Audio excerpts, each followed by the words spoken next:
أهلاً وسهلا بكم. أحبكم وأشكر حضوركم وياي بهذا الفيديو، وربي يجعل يومكم بركة وخير. اليوم راح أحكي وياكم عن موضوع كلش نحبه ويمشي ويه روتين ويرتاح له القلب، وهو البركة بالوقت. شلون الله يوسع يوم الإنسان إذا نوى الإصلاح ونوى الخير من أول لحظة يفتح عيونه.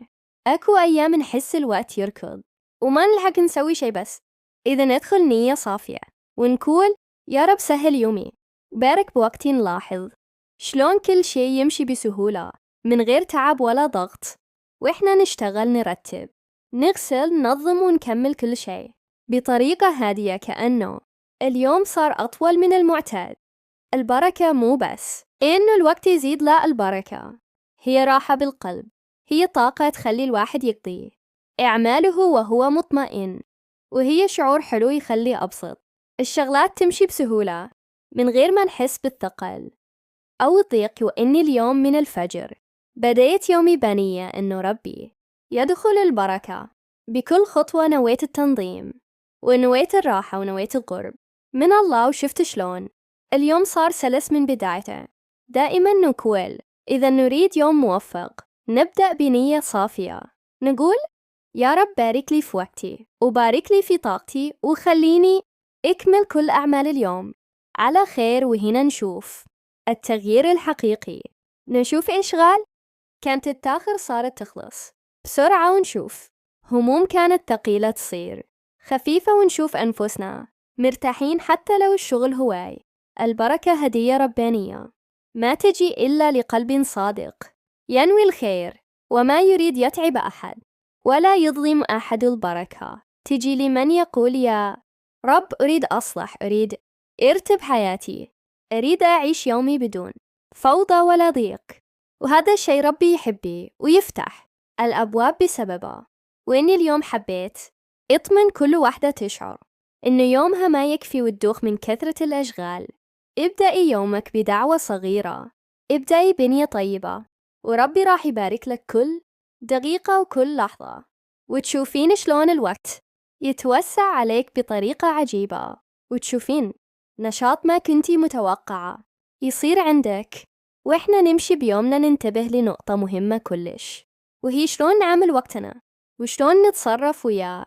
الساعات اللي تمر علينا، لأن الوقت إذا ما نحترمه ونحسن استثماره يضيع من غير ما نحس. وإذا نحسن نيتنا ونرتب خطواتنا ونسوي الأشياء بنية صافية، نشوف البركة تنزل مثل المطر على يومنا وعلى طاقتنا وعلى كل زوايا حياتنا.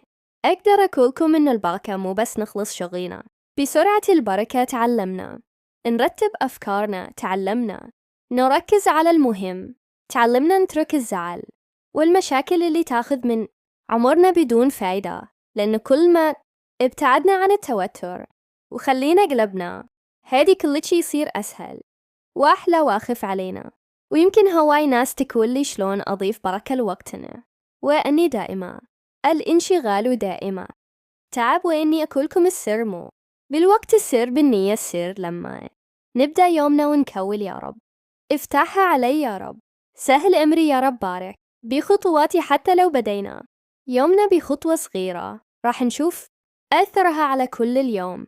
وإحنا نعيش كل يوم نحاول نفهم أكثر شلون نقدر نرتاح وشلون نقدر نخلي يومنا يمشي بنعمة وبركة. ومن أهم الأشياء اللي تساعدنا هو أن نسوي كل خطوة وإحنا حاسين بيها، مو مجرد نركض وراء الوقت، بالعكس نشتغل بهدوء ونخلي نيتنا واضحة وقلوبنا مرتاحة.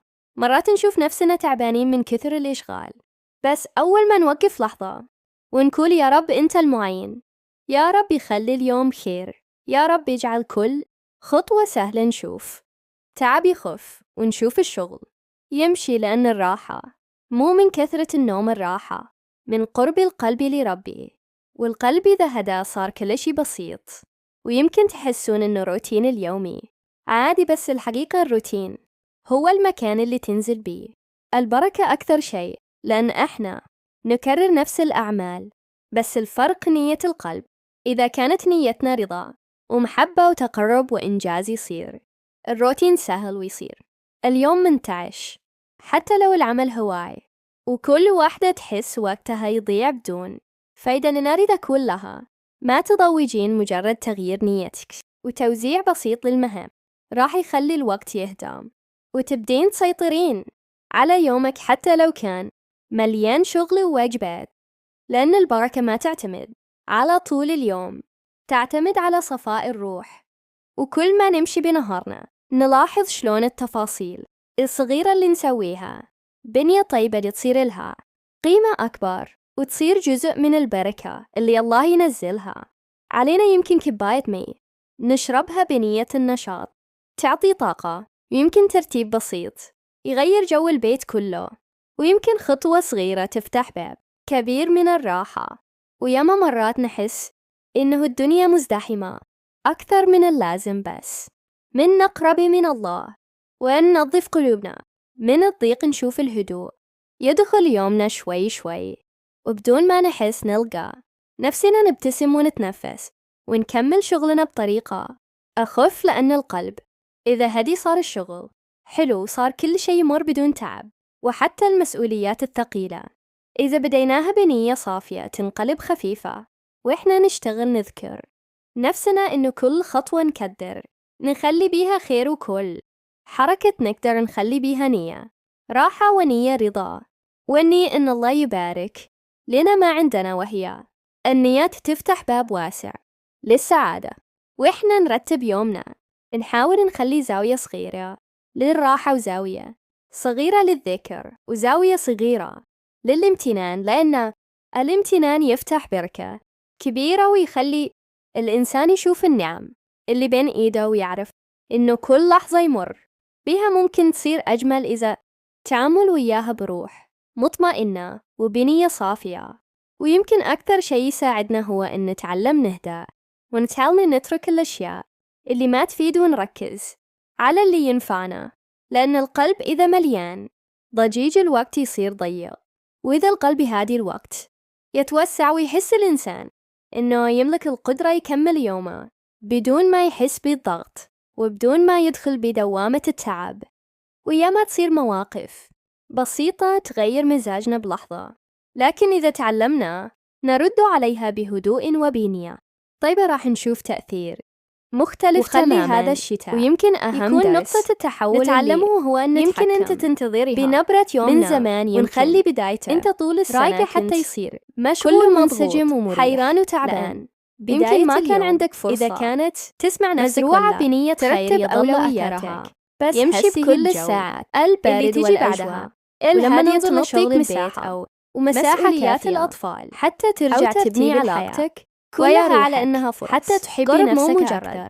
واجبات راح نشوف البركة كل الأشياء تنزل أكثر اللي صارت وياك. النية تغير بكل يوم من هالأيام الباردة، تنقلها من مجرد عمل إلى عبادة يقربك من النسخة اللي تحب تكونها. راحة نفسية حتى لو الجسم بسيط مشغول وفكرة نظيفة، ومرات هدف تكتبوا حلم تعيدوا البركة تجي من ترتيب كل هاي الأشياء بسيط مثل أولويات بدت بسيطة واضحة راح تغير حياتك شوي شوي صغيرة نمشي عليها بدون استعجال، يوم تحس الوقت مو قادر تسوي شيء انقسم صح صار تتقدم مو مشكلة، يمشي بخفة وصار تلوم نفسك ينظم نفسه من داخل وحدك. روحك جسمك نقوم بأعمالنا يحتاجون راحة قبل لا مو جلد ذات ومقارنة الشتاء. ويمكن سر الراحة مو موسم صراع الشتاء، هو أن نعطي لكل شيء موسم ترتيب حجمه لا وموسم نضوج الأمور، ولا نستحق بداية جديدة صفحة نخليها ترهقنا بيضاء نظيفة، لأن كثير من التعب من كل التعب واللوم التفكير مو من العمل. تستحق أيام تصير الفكر يهدأ بيها كل شيء ويصير الوقت واسع وأقرب والقلب لسلامك الداخلي، وكل مهمة خلي كل برد وكل بدون شعور بالضغط. ذكرك إنه حتى الأرض ما نحاول نعيش اليوم خطوة خطوة لبداية نكتشف إن الله يمشي ويانا، والأهم من كل هذا لو يعطينا تنسى إنك إنسان إشارات صغيرة الله يحبك ويراقب موجودة يمكن بكلمة ويهيئ لك طيب طرق يمكن هدوء ما تشوف شعور راحة بس راح يدخل تفهمها بعدين حتى فلا تيأس ولا خلينا نحس إنه خلي قلبك الدنيا ماشية ويانا بالإيمان وخلي روحك، وكل لحظة تمر بحياتنا تقدر تكون بداية جديدة إذا إحنا اخترنا نعيشها بروح هادية ونية صافية. وأحياناً ننسى أن أبسط الأمور اللي نسويها ممكن تغير شكل اليوم كله مثل كلمة طيبة أو ابتسامة بسيطة أو حتى ترتيب ركن صغير بالبيت يخلي المكان يرتاح ويخلي النفس ترتاح وياه. ويمكن أكثر شيء يفيدنا هو أن نتعلم نسمع لقلبنا، لأن القلب إذا متوتر كل شيء يصير ثقيل، وإذا القلب مطمئن كل شيء يصير خفيف. ولهذا إحنا نحتاج نهدأ.